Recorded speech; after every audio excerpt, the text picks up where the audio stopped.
Windborn, Chapter 1. The Drop. Darren sat on the back of the motorboat, watching the canal extend further and further behind them. The way back home was becoming far too long. Don't make the adventure. Have the adventure make you. That is what his mother had told him as she pushed Darren out the door. Adventure can take itself and make whatever it dropping well pleases. The whiny little engine on the back of the motorboat churned up the green canal water and pushed a wake of ripples out to both grassy banks as the farmland passed by. The land had become more and more unfamiliar. It had been 3 days since Darren had left the open door of his mother's tailoring shop in Wasness. 3 days of hitching rides on the back of pickups and little boats, sleeping in inns or alleyways, with only his duffel bag of belongings to embrace. "Get to Gillinger," Mother had said. "Work on the dock, become a ship's hand. That's a life for you, Derry." "But I don't want to work on the dock. I've never even been to the edge," Darren had said. "Why can't I stay here in town and work in the shop? And become a barfly, like your father?" The response had struck Darren as harsh, mean even. Father was a drunk, yes, but he was still a man. Mother rarely spoke of him as anything more than an animal anymore. "I'll go to the edge, for just a few days," Darren thought to himself. "Make a few stories, see the drop, get some bumps and bruises. Then, when I come home, Mother will have missed me and she'll take me back in. But I'll wait a few days. I've got my pride to think about." A motor truck bumped along the road just aside of the canal, its wooden walls full to the brim with sheepskins, so much that they flapped over the sides and the cabin's windscreen. The truck honked its measly horn twice in salutations to the motorboat. Darren waved and looked back again to the mountains, beyond which he had lived his whole life. The lake, the woods, the village, the factory, the gang. It was his world. Oh, the gang. They'll miss me the most, I think, when I'm gone. The party of young children, who followed Darren around, causing all kinds of mischief at his bidding, had become known as the gang by the people of Wasnis. With little to do except explore and play pranks, the toddling children of the town gravitated towards Darren, the only offspring of the town's tailor. He was a decade older than they were, and never had anything to do either, and had therefore become their natural leader. The parents of all the other teenagers sent their children to work on the farms, or the forestry plantations, or the mines as soon as puberty hit them. Darren had been sent right back to his mother because of his mischiefs every time she tried to follow suit. "She thinks if she posts me far enough away, I won't be sent back home." Darren leant against the sacks of barley seed piled on the boat's platform, resting his feet on the washboard, and folded his hands behind his head. "I'll come back, Mother. You wait and see." A strange and unsettling bird cry made Darren look up. Wheeling overhead, framed by the brilliant blue sky and tufts of white cloud above it, was a bird as big as a hawk or kite, but not like any avian he'd seen before. It was off-white with big hooked feet and a flat bill, with smooth wings tapering to points. It shrieked and began to follow the motorboat. "Keep the gulls away from my seed, the droppers," shouted the driver from the boat's cabin. "Gulls. It's an edge gull. We must be drawing near to the city." More gulls began to appear overhead, and the bubbling ambience of a city began to rise to Darren's ears too. The sound of a bell ringing from its tower chimed 11 times from nearby. Buildings made of red brick and wooden beams appeared on either side of the canal, with sloping roofs and wide eaves overhanging them. As they went deeper into the city, the canal's banks were shored up with stone and mooring places. Not just a country waterway anymore. Before long, they were in the depths of the city of Gillinger, and Darren turned and stood up curiously to see if he could catch sight of what he hoped to find. The edge. The drop. There were just buildings and tight networks of wetways and roads ahead, though, towering above him, strung aloft with laundry lines. The boat bumped over the wake of another passing vessel, and Darren sat down quickly, facing off the back of the boat again. Turning tightly through the network of canals, the motorboat brought Darren into what appeared to be a trader's market on the waterside. The driver pulled up against an empty mooring spot, and Darren hopped off quickly. The driver got out the cabin and took up a business-like conversation with one of the traders who helped him moor up. "You aren't going to help unload?" called the driver suddenly as Darren dashed off. "That weren't a free ride." But Darren had already ducked behind a line of parked motor cars. The carts had tents pitched off their backs, overshadowing merchants selling their wares from their flatbeds. Darren moved between them. Time to find the docks. Let's finally see this drop I've heard so much about. Darren made his way out of the traders' market, looking for signposts or any indication of the way to the edge. Roads drew away from the market side, but there were no signs, and not even a roadside path he could follow. All the pedestrians squeezed themselves up against the brick walls as the vehicles passed, grinding their great wheels into the tarmac. The grumble and roar stopped Darren's heart a few times as the motor truck passed by, finger-width too close to control. "I'm looking for the docks," Darren eventually said, to a passer-by with a sack of ropes on his back. "The ones on the edge?" "Downhill, lad. Head away from the canals and go downhill. All slopes lead to the drop, don't you know it?" So, Darren followed the gradual decline of the roads, discovering they all sloped one way, leaving Gillinger's flat wetways behind. It made sense, once he thought about it, that the edge of the continent and the drop into oblivion would have a margin of sloping land. It would be like the banks of the lake back at home, where the mountains dipped steeply in on one side and the farmland sloped shallowly into it on the other. The roads widened eventually, and the sounds of the shrieking edge gulls were penetrating deeper into the city's ambience. Instead of buildings ahead, there was a forest of vertical poles with outreaching arms, and loops of rope and canvas hanging from them. Masts of ships. Darren had seen them in picture books. The docks.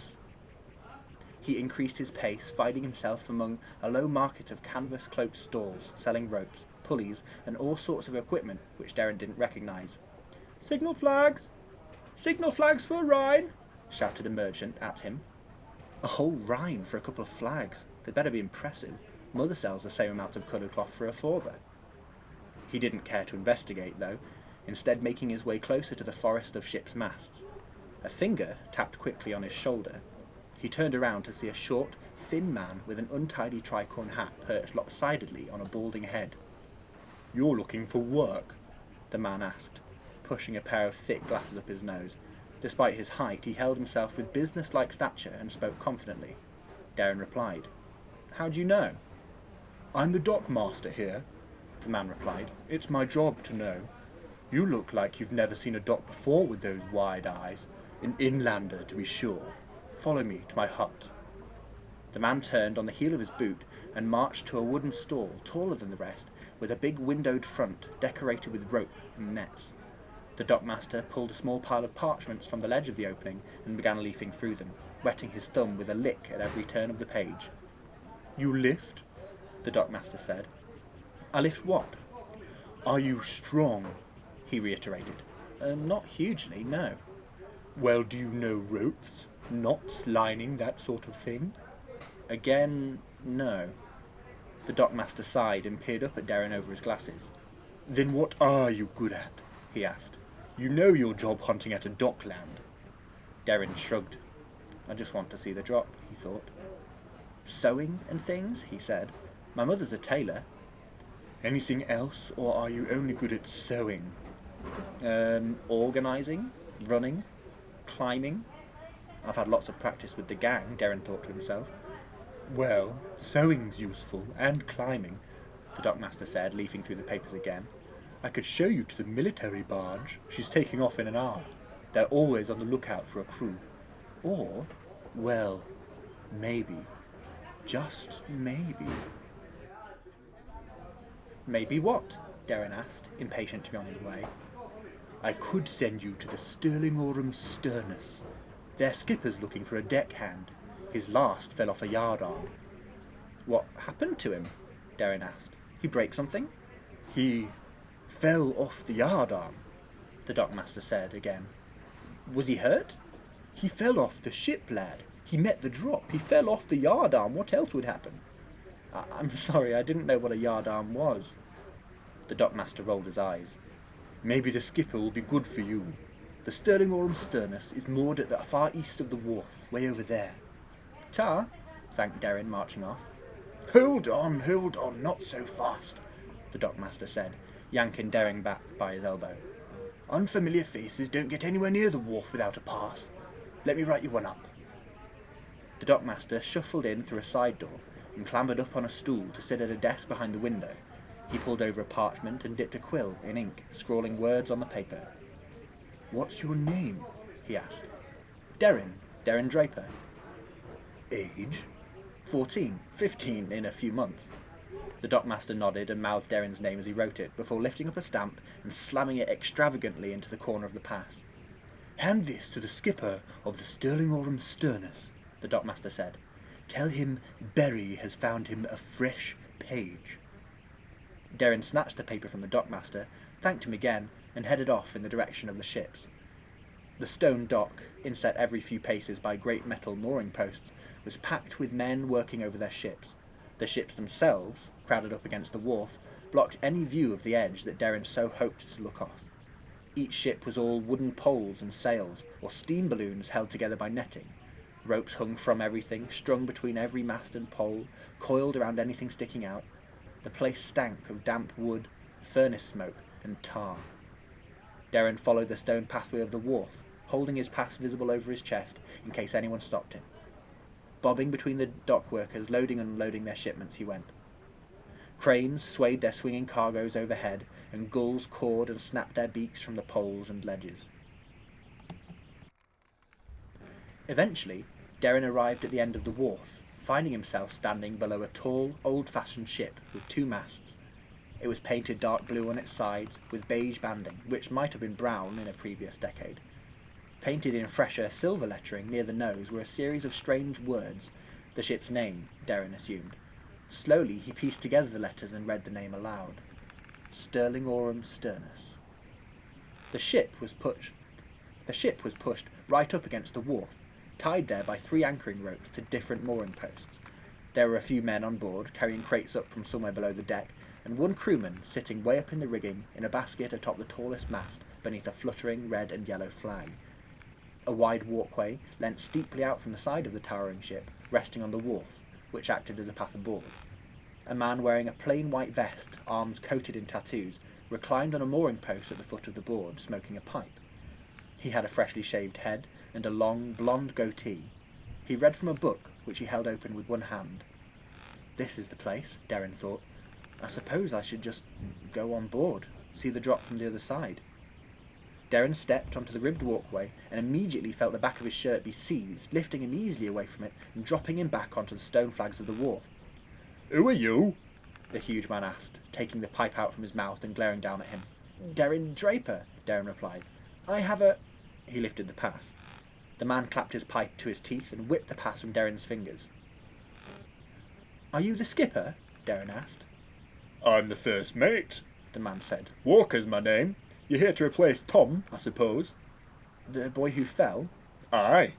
"Yes, sure," Darren said. "I'm to talk to the skipper." "Captain's in town," Walker replied, taking a deep drag on the pipe and blowing the smoke over his shoulder, away from Darren. "Do I wait for him?" "Aye." "Can I wait on the boat? I want to see the drop," he thought. Walker glanced down at the pass he'd rested on his book and then nodded. "No fooling around." Darren nodded and stepped onto the board. A light below him caught him by surprise, and he looked down. In the narrow gap between the side of the ship and the stone wharf was a bright blue glow, shining up. It caught Darren off guard. A strange oil lamp? What is it? Then it dawned on him that what he saw was the drop. Below him was sky. Darren's stomach sank, and he felt his head spin as he stared down at the cyan glow below the dock. The world began to haze and stir, and he took a step backwards as the sight unbalanced him. "Ho!" Walker shouted, jumping towards him and grabbing his collar. He pulled him back to the wharf, where Darren slipped to the flagstones, holding his chest. "You almost fell off the dropping gangway," Walker bellowed. "You made me lost my pipe down there. That was a good pipe." The men on the boat stopped working and looked down at Darren, who gasped, leaning against the mooring post. "I saw the—" he managed to say, before taking a few breaths. "I saw the sky." Walker leant over the edge of the wharf and looked down the side of the ship. "You've never seen the drop before?" he asked. "You edge-shot inlander. You want to work on a ship whilst being afraid of heights?" "I'm not afraid of heights." "You almost barreled off the gangway at the mere sight of the drop," Walker said. "Boy, to me that's being afraid of heights." Darren stood up slowly and steadied himself. Perhaps it was just seeing it for the first time," he said. It had better be, or you'll fall into it like Tom did, and we'd be without a climber again. Get up on deck and be quick about it. You're trying my patience. Darren nodded and rushed up the gangway without looking down. His feet hit the planked deck of the ship and he felt much better. Ahead of him was the other side of the ship, raised up to chest height like a fence so he couldn't fall over. The crewmen leant on the crates they'd finished bringing up and grinned at him disdainfully. Darren ignored them and walked slowly to the edge. The sky didn't stop. It hung where it normally did, all cloudy and blue up above the ship, but where the horizon should have been, straight ahead, the sky didn't disappear. There was nothing to stop it. Darren kept following it further down without daring to lean towards it. He didn't manage to look straight over the edge before his stomach churned and his head began to spin. He took a step backwards and shook his head, dropping his duffel bag as his muscles became loose. Not for me. Nope. Who cares if they say I'm afraid? I'm afraid. Whatever's down there, I no longer want to see it. He marched back across the deck. If you're going to heave your breakfast, you won't do it on the dropping deck, one of the crew said to him, or you'll be cleaning it. Darren marched straight past them, keeping his eyes on his shoes so as not to risk spotting the drop again. I'm going to find the first motorboat heading inland, and I'm going to take it. I'm going home. Dash Mother's efforts, dash the work, dash my pride. I'm not spending another moment on this ship. Then Darren collided with someone standing at the top of the gangway. He shouted, "Ow!" before stumbling back and looking up. The man was broad-shouldered, with thinning grey hair pulled back in a ponytail, and bushy sideburns hiding his ears. He wore an official-looking blue and white jacket with silver buttons, and he squinted one of his eyes at Darren, wrinkling up a sun-browned old face. "Skipper," said Walker, standing behind the man. "this is your new ship's boy."